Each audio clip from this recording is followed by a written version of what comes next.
عیدی کے بارے میں نے ایک بات عرض کرنی ہے کہ اس سلسلے میں سمجھا یہی جاتا ہے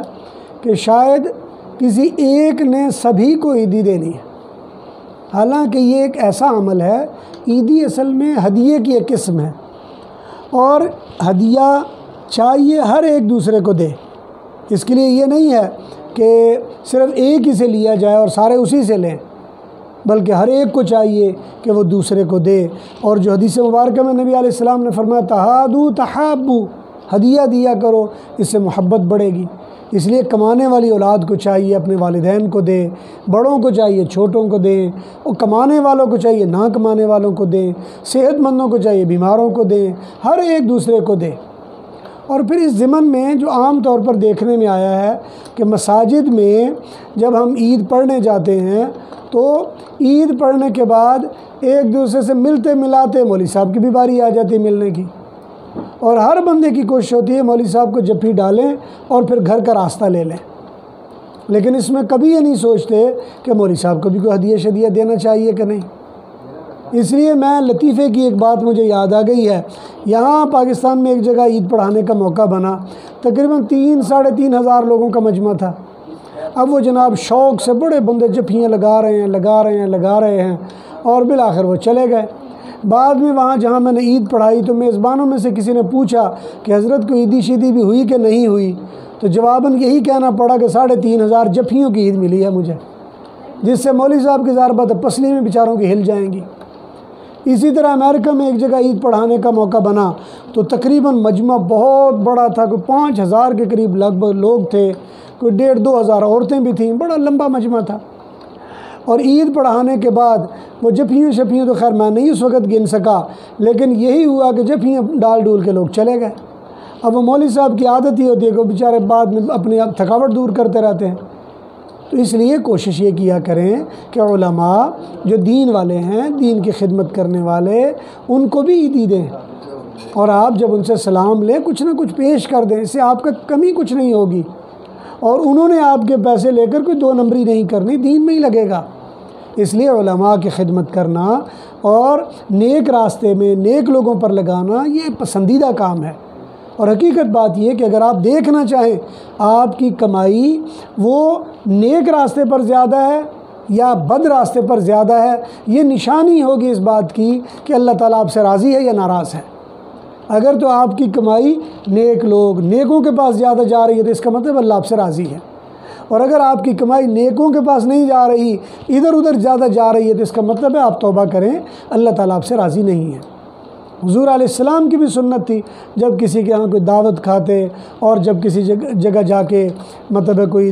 کسی کے ہاں شامل ہوتے تو دعا یہ فرمایا کرتے تھے کہ اکل طعامکم الابرار افطر عندکم الصائمون، تیرے گھر نیک لوگ زیادہ کھانا کھائیں اور روزے دار زیادہ روزے افطار کریں، یہ دعا دیا کرتے تھے۔ یہ اس بات کی نشانی ہے کہ اللہ آپ سے راضی ہیں۔ جب اللہ راضی ہیں تو نیک لوگ آپ کے دسترخوان پہ زیادہ ہوں گے، جب اللہ راضی نہیں ہوں گے تو آپ کے دسترخوان پہ نیک لوگ زیادہ نہیں ہوں گے۔ تو اس لیے کوشش کریں عیدی دینے کے لیے آپ نیک لوگوں کو بھی عیدی دیں۔ اللہ تبارک و تعالیٰ سے دعا ہے جو کہا سنا گیا اللہ اپنی بارگاہ میں قبول فرمائے۔ وآخر دعوانا ان الحمد للہ رب العالمین۔ رسول الکریم اما بعد، جیسے جیسے عید قریب آ رہی ہے اور ہمارے ہاں جو خوشی کے معاملات ہیں وہ پہلے سے زیادہ عیاں ہو رہے ہیں، لیکن یہ یاد رکھنا چاہیے اللہ تبارک و تعالیٰ نے ہمیں یہ خوشی دی ہے، اور سب سے بڑی ایمان والے کی خوشی یہ ہوتی ہے کہ وہ اللہ کی یاد میں پہلے سے زیادہ ہو جاتا ہے۔ وہ یا پہلے عام دنوں میں 5 نمازیں پڑھ رہا ہے تو عید کے دن اس کو 1 نماز اضافی پڑھنی ہوتی ہے، اور یہ اضافی پڑھنے کا مطلب یہ ہوتا ہے کہ اللہ تعالیٰ سے تعلق زیادہ ہو جائے، اور پھر عید کے دنوں میں اللہ کی تکبیر زیادہ کرنی ہوتی ہے، اللہ اکبر زیادہ کہنا ہوتا ہے۔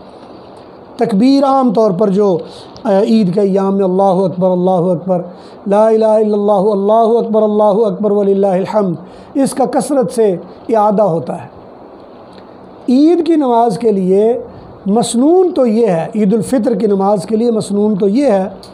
کہ صبح اچھی طرح آدمی نہائے، نئے کپڑے استعمال کرے، خوشبو لگائے، اور جانے سے پہلے کوئی چیز کھا پی لے، کوئی میٹھی چیز کھا لے، اور وہ کوئی بھی میٹھی چیز ہو سکتی ہے، وہ ضروری نہیں کہ حلوہ ہی پکا ہو، یہ بھی ضروری نہیں کہ سیویاں ہی پکی ہوں، اور یہ بھی ضروری نہیں کہ شیر خرما ہی بنا ہو، کیونکہ کئی مرتبہ ہوتا ہے کہ آدمیوں کو اپنی عید کی فکر تو ہوتی ہے اور وہ جناب شور ڈال کے کر رہے ہوتے ہیں، اور خواتین کو عید کی پرواہ بھی نہیں ہوتی، حالانکہ یہ واحد عبادت ہے جس کے بارے میں فرمایا کہ اس میں اپنے جوان بچیوں کو، عورتوں کو بھی لے کے جایا کرو۔ یہی وجہ ہے کہ عید کا مسنون عمل کسی میدان میں پڑھنے کا ہوتا ہے، یہ مسجدوں میں پڑھنے کا رواج نہیں ہے۔ یہ جیسے جیسے ہم سول ہوتے جا رہے ہیں، تساہل پسندی آتی جا رہی ہے، نتیجہ یہ ہے کہ ہم بھی بجائے باہر میدانوں میں عید پڑھنے کے، ہم بھی مسجدوں کے اندر عید پڑھنا شروع ہو گئے ہیں۔ عید گاہیں الگ ہوا کرتی تھی، یہ کھلے میدان ہوتے تھے، اور ان میدانوں میں بالکل ایک میلے کا سامان ہوتا تھا۔ حضور علیہ السلام کے زمانے میں بھی اسی طرح ہوتا تھا، اور یہ اگر احادیث کا تفصیل سے مطالعہ کیا جائے تو یہ واحد موقع ہے کہ جب عورتوں کو بے پردہ آنے کی اجازت دے دی جاتی تھی، اس لیے کہ جو حائضہ عورتیں ہیں حالانکہ انہوں نے نماز نہیں پڑھنی ہوتی، وہ بھی آ جاتی تھی، صحابیات آ جاتی تھی۔ کئی مرتبہ ایسی احادیث میں قرائن ملتے ہیں کہ دیکھا کچھ عورتیں کھڑی ہیں، پوچھا کیا ہوا، کہا جی انہوں نے نماز نہیں پڑھنی تھی، کہا چلو کوئی بات نہیں۔ تو یہ وہ موقع ہے جس میں خوشی کے اظہار کے لیے سب کو نکلنے کا حکم دیا گیا، لیکن ہمارا ماحول یہ بن گیا ہے کہ عورتیں فجر سے لے کر وہ 10-11 بجے تک بیچاری جتی ہوتی ہیں، کس لیے جی؟ وہ آدمیوں نے عید پڑھنے جانا ہے۔ بھئی ایسے لگتا ہے جیسے آدمیوں نے عید پڑھنے جانا ہے اور عورتوں کو ویسے ہی معاف کر دی گئی ہے۔ اس لیے کوشش کرنی چاہیے تمام لوگوں کو، تمام اہل علاقہ کو، کہ مسجد ایسی جگہ پر عید کروائی جائے جو کھلی جگہ ہو،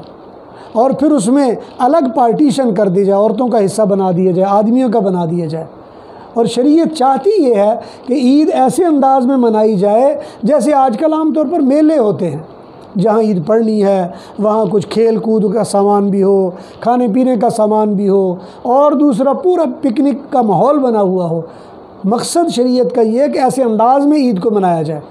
اور یہاں صورتحال یہ ہوتی ہے کہ ہمیں صبح صبح نماز کے بعد شور پڑ جاتا ہے، اور جی عید پڑھنے جاؤ، عید پڑھ کے واپس آتے ہیں، کھاؤ پیو اور ٹی وی لگاؤ اور بیٹھ جاؤ۔ جیسے دن عام گزرتے ہیں ویسے یہ بھی گزر رہے ہوتے ہیں۔ بلکہ بعض دوستوں سے سنا کہ عید کا دن ہمارا زیادہ بور گزرتا ہے، اس لیے کہ نہ کہیں جا سکتے ہیں نہ کہیں آ سکتے ہیں، اور بچے چھوٹے ہوتے ہیں وہ اپنا ماحول سیدھا کر لیتے ہیں، ہر ایک کے آگے ان کو عیدی وصول کرنے اور اپنا وہ نظام بنا ہوتا ہے، وہ ہر ایک کے پاس پہنچ جاتے ہیں، وہ اپنا کام سیدھا کرتے رہتے ہیں۔ حالانکہ عید خندہ پیشانی سے، دوسروں سے مل کے، گپ شپ لگا کے اور چلنے پھرنے کا نام ہے، لیکن ہم نے اس کو بالکل پس پش ڈال دیا، عید کا مقصد فوت کر دیا ہم نے۔ اس لیے ہمیں کوشش کرنی چاہیے کہ عید کے اس صحیح تصور کو سامنے رکھا جائے، اس صحیح ماحول کو سامنے رکھا جائے،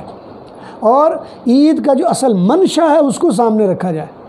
اور اس کے ویسے تو بہت سارے مقاصد ہیں جو قرائن سے ہمیں سمجھ میں آ جاتے ہیں۔ مثلا ایک قرائن سے یہ بات سمجھ میں آتی ہے، حضور علیہ السلام نے فرمایا کہ جو اماء اللہ ہیں، لا تمنعوا اماء اللہ، یعنی اللہ کی بندیوں کو مسجد ادھر آنے سے نہ روکا کرو۔ تو مقصد کیا ہے؟ بھئی پتہ چل جائے کسی کے گھر میں کتنی بچیاں ہیں یا کسی کا کتنا بڑا خانوادہ ہے۔ اور آج کل جو ہم نے رشتے کرنے کرانے کا ماحول وہ 2 نمبر مائیوں کے حوالے کر دیا ہے، بوڑھیوں کے، جو جھوٹ سوٹ بولتی ہیں، ادھر کی بات ادھر، ادھر کی ادھر، اور جناب جن کو گھر میں 1 روپے کی آمدن نہیں ان کو سیٹھ بنا کر شادی کروا دیتی ہیں، اور نتیجہ یہ ہے کہ مہینے 2 کے بعد طلاق ہوئی پڑی ہوتی ہے۔ یہی وجہ ہے کہ آج طلاق کی ریشو زیادہ ہو رہی ہے۔ اور مقصد یہ ہے کہ جب گھر سے باہر آئیں گے، پورا خاندان آئے گا، دوسرا خاندان ملے گا، ایک دوسرے کا پتہ چلے گا، اور پتہ چلنے سے پتہ چلے گا ہاں جی یہ تو بڑا اچھا ہے، تو اسی دوران رشتوں کی طرف رجحان بنے گا، تعلقات قائم ہونے کی طرف رجحان بنے گا، اور پھر لوگوں کے بارے میں پتہ چلے گا، ماحول میں یکسانیت پیدا ہوگی۔ اصل عید کا مقصد یہ ہے، اور اس میں اللہ تعالیٰ کی حمد و ثنا بھی ہو جائے گی۔ اسی طرح جو غریب لوگ ہیں ان کا بھی بھلا ہو جائے گا، جنہوں نے کھیل کود کا سامان بنایا ان کا بھی بھلا ہو جائے گا، جو کھانے پکانے کا سٹال لگا کے بیٹھے ان کا بھی بھلا ہو جائے گا۔ ایک اچھا خاصا یعنی پیسے کی سرکولیشن شروع ہو جائے گی، لوگوں کا بھلا ہو جائے گا اس میں۔ تو کوشش کرنی چاہیے عید کو اس انداز میں منایا جائے کہ وہ لوگوں کے لیے عیدی بن جائے، لیکن ہم عید کو مناتے ہیں گویا وعید بن جاتی ہے اب مانگنے والے اسی طرح روٹین میں مانگتے پھر رہے ہیں، ہم اپنی عید پڑھ کے آ کے بیٹھ کے اپنے کھانے پینے میں لگے ہوئے ہیں، اور وہی ماحول، وہی دو چار لوگ، اور سوچ رہے ہوتے ہیں بھئی وہی کپڑے عام دنوں میں ہم نے پہنے، وہی آج بھی پہنے، فرق کیا رہا؟ تو ہونا چاہیے عید اصل تقاضا یہ ہے کہ آؤٹنگ ہو، اس میں گھر سے نکلا جائے، پوری فیملی باہر جائے، یہ نہیں ہے کہ دو چار بندے تو چلے جائیں باقی گھر میں گھسے رہیں۔ تو اس لیے عید کا اصل منشا اور مقصد وہ بہت ساری چیزیں ہیں جن کو ہم نے پس پش ڈال دیا ہے، اور یہی وجہ ہے کہ آج ہم اپنے طبیعت کے خوش کرنے کے لیے اور تہوار متعین کر رہے ہیں۔ مثال کے طور پر ہم نے ویساکھی کا ایک تہوار بنا لیا ہے، مثال کے طور پر کرسمس تہوار آ گیا ہے، مثال کے طور پر UN نے اور کئی ہالووین کا ایک تہوار آ گیا ہے، اسی طرح ویلنٹائن ڈے کا ایک تہوار آ گیا، اسی طرح کے ہم نے تہوار بنا لیے۔ اور مقصد کیا ہے کہ جو اصل تہوار تھے ان سے وہ فائدہ نہیں لے رہے ہم، جو تھا اس کا فائدہ۔ اس لیے حضور علیہ السلام نے فرمایا لِكُلِّ قَوْمٍ عِيدٌ وَهَذَانِ عِيدَانِ، ہر قوم کی کوئی نہ کوئی عید ہوتی ہے، اور ہماری یہ دو عیدیں ہیں۔ اور ان عیدوں میں چاہیے کہ ہم خندہ پیشانی سے میل ملاقات کریں، آئیں جائیں، محبت کا اظہار کریں، نفرتوں کو پیچھے پھینک دیں۔ لیکن ہماری حالت یہ ہے کہ وہی سڑے ہوئے چہرے کے ساتھ عام دنوں میں ہوتے ہیں، اور وہی سڑا ہوا چہرہ لے کر ہم عید پڑھنے جاتے ہیں۔ اور پھر ہماری بدقسمتی یہ کہ مسجدوں میں عام طور پر ایک رواج ہے کہ چلو جی عید ہے تو جفی لگا لیں، اس پر بھی ہم سڑے ہوئے مولوی مصیبت میں ڈال دیتے، انہیں یہ بھی بدعت ہو گیا۔ بھئی جفی ڈالنے میں کون سا ایسا مسئلہ آ گیا؟ سلام لینے میں کون سا اتنا کفر آ گیا؟ یہ تو ایک اظہار ہے محبت کا، اور عید کا یہ جز نہیں ہے، ہاں، اور نہ اس کو عید کا جز سمجھنا چاہیے۔ یہ تو ایک اظہار ہے، ایک خوشی کا اظہار ہے، عید ہے، جفی ڈال رہے ہیں، مل رہے ہیں، اور میل ملاقات ہو رہی ہے، ایک دوسرے کے پاس آ جا رہے ہیں۔ اور پھر یہ بھی یاد رکھنا چاہیے کہ یہ جو عیدی ہوتی ہے نا، یہ صرف بچوں کا ہی حق نہیں ہوتا، بڑوں کا بھی ہوتا ہے۔ ابا جان کو عیدی دیں، امی کو عیدی دیں۔ ہم یہ سمجھ رہے ہیں نہیں ابا سے لینی ہی ہوتی ہے ہم نے، بلکہ حدیث پاک میں تو یہاں تک فرمایا تہادو تحابو، ہدیہ دیا کرو تاکہ تمہارے اندر محبت